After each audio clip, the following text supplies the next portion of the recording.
qual dessas alternativas, né, dois dessas afirmativas estão... A Tainá está perguntando se é a mesma coisa que radicular. Sim, né? O periapical e radicular são sinônimos, tá? E isso é uma pergunta importante porque muitas bancas, elas gostam, né, de brincar com essa sinonímia. Então, periapical, ele é sinônimo de radicular. Perfeito.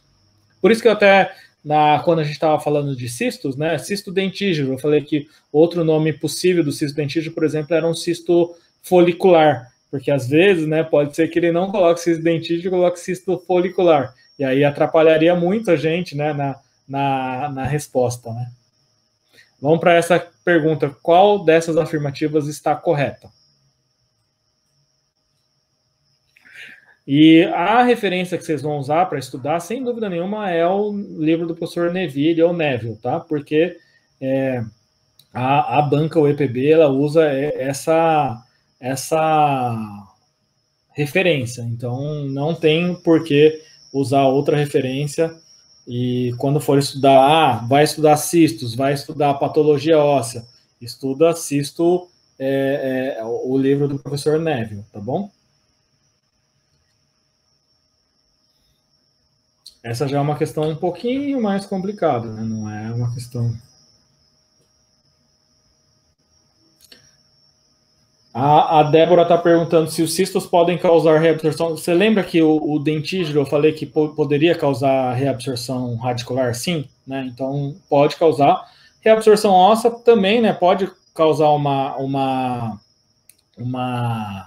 discreta reabsorção óssea, porque pode reabsorver cortical, sim. Então, é uma possibilidade, né?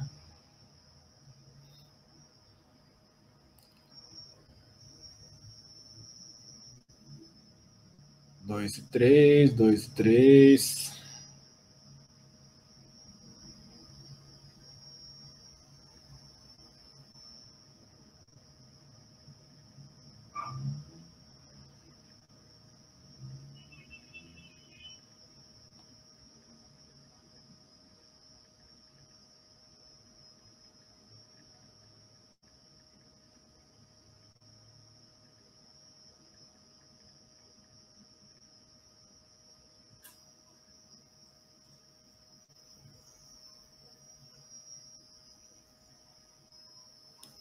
Então é isso aí, gente. É realmente 2 e 3 mesmo, né? Vamos lá para a alternativa 1, a afirmativa 1. São originados pela separação do folículo da raiz de um dente incluso. Até aí tá certo. É o tipo mais raro de cisto odontogênico. Então, não é o tipo mais comum de cisto odontogênico de desenvolvimento. Então, isso que está incorreto, tá? A 2, a patogênese desse cisto é desconhecida, mas aparentemente ele se desenvolve pelo acúmulo de líquido entre o epitélio reduzido do esmalte e a coroa do dente, está certo, isso eu coloquei na teoria, na aula teórica, né? E 3, apesar de a maioria dos cistos dentígeros serem considerados cistos de desenvolvimento, alguns casos parecem ter uma patogênese inflamatória.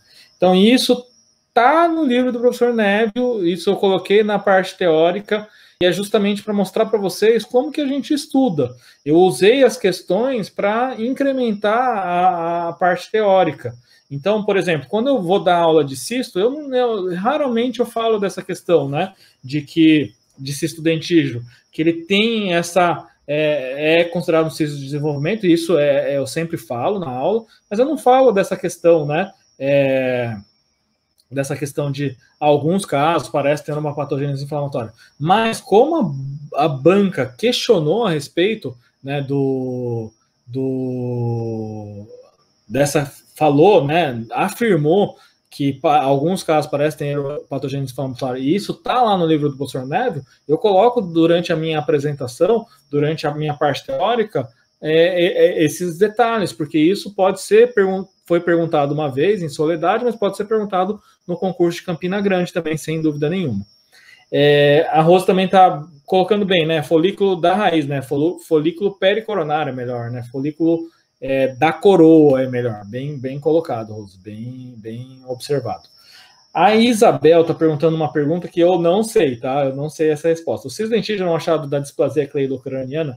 Eu não lembro. Não lembro bem se é uma coisa uma característica comum. Depois a gente tem que ver e te dar a resposta. Até alguém, se alguém puder googar aí e me responder, mas eu não lembro se é uma característica da displasia cleidocraniana assim, frequentemente, tá?